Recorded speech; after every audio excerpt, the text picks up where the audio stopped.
স্বপ্ন একজন সফল ডাক্তার হওয়ার, নিজের সাধ্যের মধ্যে বিদেশে গিয়ে ক্যারিয়ার করতে চান? সুযোগ আপনার হাতের কাছেই। Mission MBBS, best abroad consultancy in West Bengal. স্বপ্ন পূরণে আজই ভর্তি হওয়ার জন্য যোগাযোগ করুন এই নম্বরে 9732122744। পাপ দূর করে দুষ্কৃতকারীদের শেষ করার জন্য এসেছিলেন, সেই পবিত্র দিনে আপনাদের সামনে এসেছি। সবাইকে অভিনন্দন। আমরাও সেই পাপ তাপ শেষ করার জন্য লড়াই করছি। এবার বলুন কি জানার আছে। আপনারা জানেন করোনা পরিবেশের জন্য 4 মাসের বেশি লকডাউন চলছে বলে আমাদের সাংগঠনিক যে গতিবিধি কার্যসূচি আমরা বন্ধ রেখেছিলাম। যেটুকু হচ্ছিল virtual rally, video conferencing, audio কনফারেন্সিংয়ের মাধ্যমে। তো এই সংকটের সময় আমাদের কর্মীরা সেবা করেছেন, সাধারণ মানুষের খাওয়া দাওয়া, চিকিৎসার ব্যবস্থা করেছেন ইত্যাদি। তারা নিজেরা অনেকে অসুস্থ হয়ে পড়েছিলেন। পরিচিতদের মধ্যে অনেকে অসুস্থ হয়েছেন, জীবনহানি হয়েছে। তো তাদের সঙ্গে দেখা সাক্ষাৎ করাটা একটা বড় কাজ। আমি মেনলি আমাদের কর্মীদের সঙ্গে দেখা সাক্ষাৎ করতে এসেছি, কুশল জানতে এসেছি। আর 4 মাস পরের সঙ্গে দেখা হয়নি, দেখা সাক্ষাৎ করতেই এসেছি। যদিও করোনা পরিস্থিতি এখনও চলছে, কতদিন চলবে কেউ জানে না। আমাদের কার্যকর্তাদের এবং সাধারণ মানুষ যারা পরিচিত আছেন আমাদের সুধানুধ্যায়ী, তাদের খোঁজখবর নেওয়ার জন্য, কুশল বিনিময় করার জন্যই এসেছি। আর সেই সঙ্গে কার্যকর্তাদের সঙ্গে বসে গত কিছুদিন ধরে কিছু প্রোগ্রাম করেছি, আগামীতে কিছু আছে সেটাও পর্যালোচনা করব। सर, गवर्नर साहब ने एक ट्वीट किया है आज सुबह, जिसमें कहा गया है प्राइम मिनिस्टर किसान सम्मान निधि योजना, जिसमें बंगाल को 70 लाख जो फार्मर्स है उनको करीबन 1000 करोड़ जो सुविधा है वो नहीं मिल रहा है, जबकि मिलना चाहिए। क्या आपका विचार है? नहीं, इसके साथ साथ प्राइम मिनिस्टर किसान सम्मान निधि और आयुष्मान भारत की जो स्वास्थ्य योजना है, ये दोनों से बंगाल के लोग वंचित रह गए हैं। देश में मुझे लगता है कि 1 करोड़ के आसपास लोग जिनको आयुष्मान का सुविधा मिला है और 8 करोड़ किसान जिनको इसकी सुविधा मिलने वाली है। देखिए, ये जो लगभग 8 करोड़ किसान जिससे लाभान्वित होने वाले हैं किसान सम्मान निधि, और करोड़ों लोग स्वास्थ्य परियोजनाओं का लाभ मिलने वाला है इनको, गरीब लोगों को, इससे बंगाल के लोगों को वंचित रखा गया है केवल राजनीतिक कारणों से। इसलिए बार बार हम इसका जिक्र करते हैं। मुझे लगता है स्वाभाविक रूप से यहाँ के अभिभावक के रूप में गवर्नर ने भी इसका जिक्र किया है और यहाँ की सरकार को इसके बारे में सोचना चाहिए। सर, दूसरा सवाल, गवर्नर साहब ने ये भी आज सुबह जन्माष्टमी के शुभ अवसर पर ये भी ट्वीट किया है कि समय आ गया है अभी आदमी को डेमोक्रेसी और जो ह्यूमन राइट्स और रूल ऑफ लॉ इस सब के लिए आगे आना चाहिए। ये भी उन्होंने आज जन्माष्टमी के शुभ अवसर, ये क्या है, इसमें क्या कहना? नहीं, देखिए गवर्नर क्या बोल रहे हैं सरकार के ऊपर, ये उनकी अंदर की मामला है, प्रशासनिक मामला है, इसमें हमको पढ़ना नहीं है।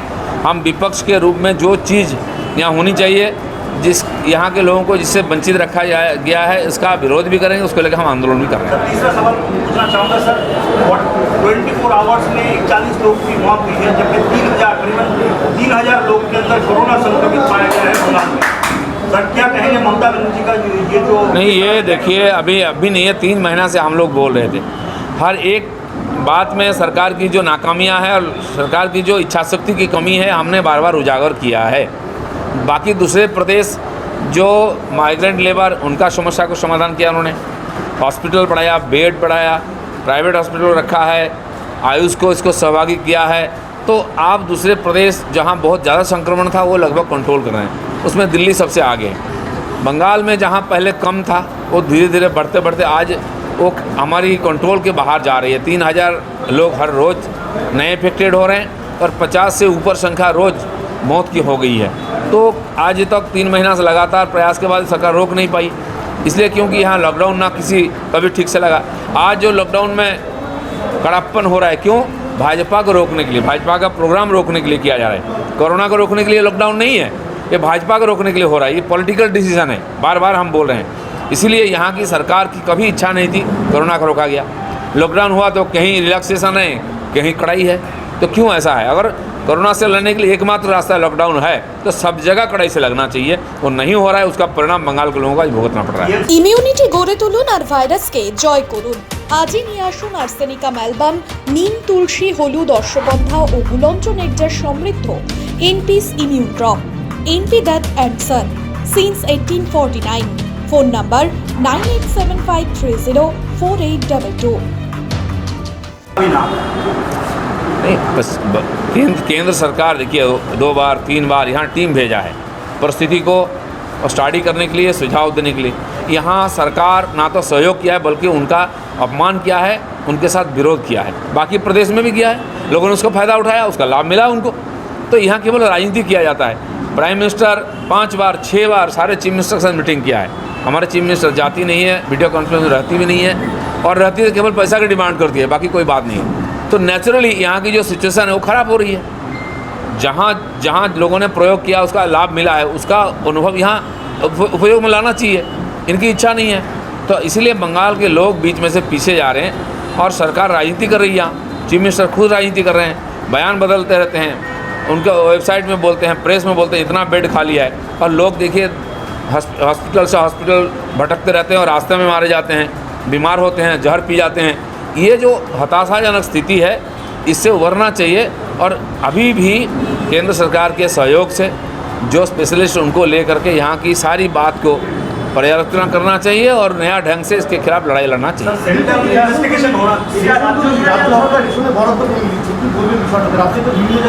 দেখুন কেন্দ্র সরকার আগে 3 মাস পরে 6 মাস ফ্রি রেশন প্রধানমন্ত্রী ঘোষণা করেছেন, আর সেই রেশন আস্তে আস্তে এখানকার লোক 1 মাস 1.5 মাস পরে সেই ফ্রি রেশন পেলেন। আমার মনে হয় সেখানে রাজ্য সরকারের কোনো লাভ নেই, তাই খরচা করতে চাননি, কিন্তু মানুষের জীবন জীবিকা সুরক্ষিত করার জন্য তারা করেননি। এবং এটা ঘোষণা হওয়ার সঙ্গে মুখ্যমন্ত্রী ঘোষণা করে দিলেন আমরা জুন অবধি আগামী বছর ফ্রি রেশন দেবো। এখন তো বলছেন সারা জীবন দেবেন, আমি জানি না তিনি কতদিন চিফ মিনিস্টার থাকবেন। কিন্তু এই যে খালি কম্পিটিশন মুখে, ব্যবহারে দেখা যাচ্ছে না, যেটা পাচ্ছিল লোক সেটাও বন্ধ করে দিচ্ছেন। লোকের আয় উপায় বন্ধ আছে, কবে চালু হবে ঠিক নেই। কমপক্ষে ডাল ভাতের ব্যবস্থা করা সরকারের দায়িত্ব, সেই জন্য কেন্দ্র সরকার বারবার এটা করছেন, টাকা দিচ্ছেন বাজার করার জন্য, দিতে চাল ডাল তেল নুন দিচ্ছেন, অন্যান্য সুবিধা গ্যাস দিচ্ছেন, কিন্তু এখানকার সরকার সেটাও ঠিকমতো পৌঁছে দিচ্ছে না। তাই সাধারণ মানুষের মধ্যে ক্ষোভ বিক্ষোভ, সেই ক্ষোভ বিক্ষোভকে বন্ধ করার জন্য লকডাউন করে রাখা হয়েছে।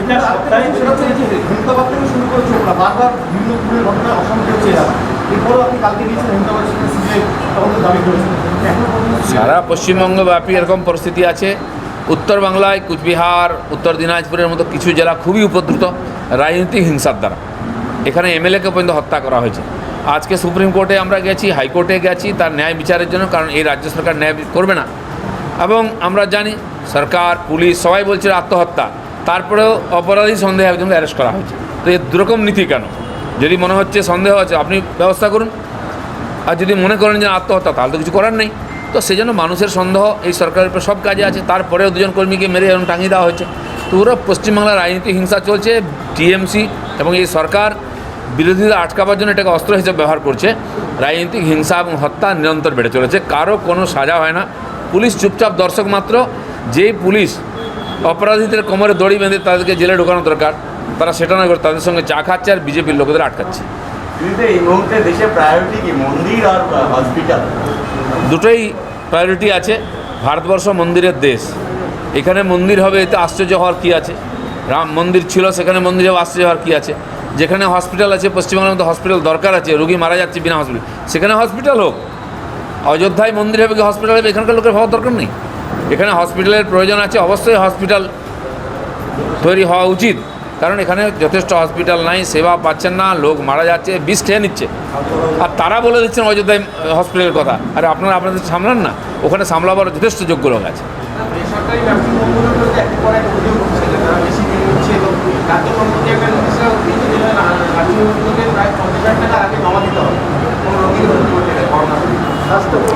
দেখুন, আমাদের মুখ্যমন্ত্রী ধমকাচ্ছেন, স্টেটমেন্ট দিচ্ছেন যে রিফিউজ করা চলবে না, বেশি বিল নেওয়া চলবে না। কোনো পরিণাম হয়েছে কি তার? বিল 18, 20, 25 হাজার লাখ পর্যন্ত একটা রোগী, একজন ডাক্তার তার ট্রিটমেন্টে 23 লাখ টাকা বিল এসছে, পরে নেগোসিয়েশন করে 18 লাখ টাকা দিতে হয়েছে। আপনি বলুন কতজন মানুষ আছেন যারা 20-30 লাখ বিল দিয়ে বাঁচতে পারবেন, চিকিৎসা করাতে পারবেন? আর উনি বলছেন, আমরা প্রধানমন্ত্রীকে বলছেন দুনিয়াকে বলে দিন আমরা ফ্রিতে চিকিৎসা করাচ্ছি। এই ফ্রির নমুনা নাকি? বেডই নাই তো চিকিৎসা কোথা থেকে হবে?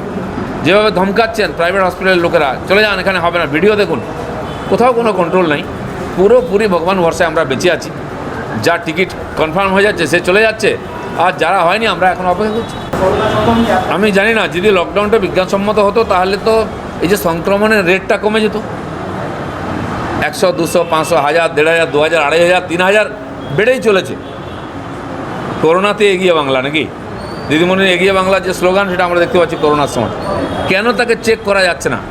কোথাও তো গণ্ডগোল আছে ইমপ্লিমেন্টে। আপনি প্রথমে ঢিলাটা ছেড়ে দিয়েছেন, কেউ লকডাউন মানেনি, তো স্বাভাবিক সামাজিক সংক্রমণ হয়ে গেছে। তাকে আটকাতে গেলে যদি মনে হয় এরকম সপ্তাহে লকডাউন করে লাভ হয়, তার লাভ তো দেখাচ্ছে। আর এই লকডাউনের ডেট যদি 4 বার পরিবর্তন হয়, সাধারণ মানুষ ধরে নিচ্ছে এটা লোক দেখানো হচ্ছে, এর কোনো গুরুত্ব নাই, সেই জন্য লকডাউন ফলো পাওয়া যাচ্ছে না। আপনি ডিসিশান নিতে পারছেন না। যদি মনে হয় এটা একমাত্র রাস্তা, যে কোনো মূল্যে এটা করা উচিত। তিথি, বার, ধর্ম, তারিখ কিছু দেখার দরকার নেই। আপনি ঈদ মহরমকে ছেড়ে দেবেন আর রাম মন্দির প্রতিষ্ঠার দিনে লকডাউন করবেন, তাও লোক মেনেছে। মন্দির থেকে পুলিশ লোকদের তুলে নিয়ে এসছে পিটতে পিটতে, এখনও জেলে আছে। এটা চলতে পারে না। এখানেও কর্মীদের আমাদের অ্যারেস্ট করা হয়েছে। তো কিসের জন্য? মানুষ তো মেনেছিল। মন্দিরে পূজা করাও বারণ আছে না লকডাউনে, বাড়িতে রান্না করা বন্ধ করা আছে নাকি? আশ্চর্য, কী সরকার চলছে এটা?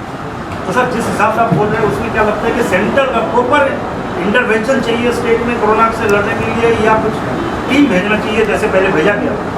नहीं, टीम तो आ रही है, पिछले बार भी आया, आगे भी आएगा।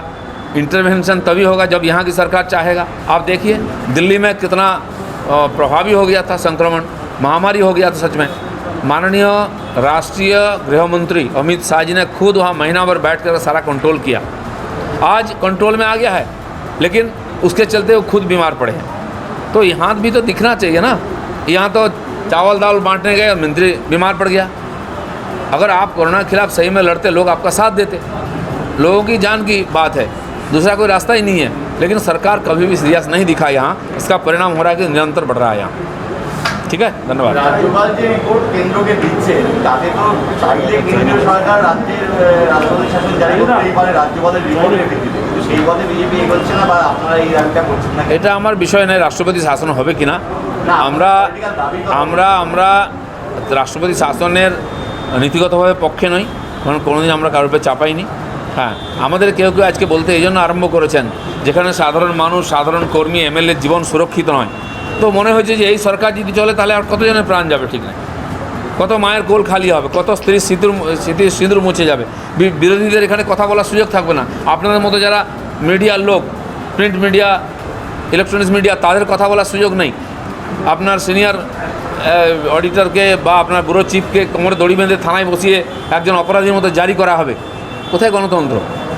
মানুষের জীবনের সুরক্ষা নেই, বলার অধিকার নেই। সেই জন্য বাধ্য হয়ে আমরা এই ধরনের দাবি তুলি, যেটা হওয়া উচিত। এই সরকার যতদিন যাবে তত ক্ষতি হবে। ঠিক আছে, ধন্যবাদ।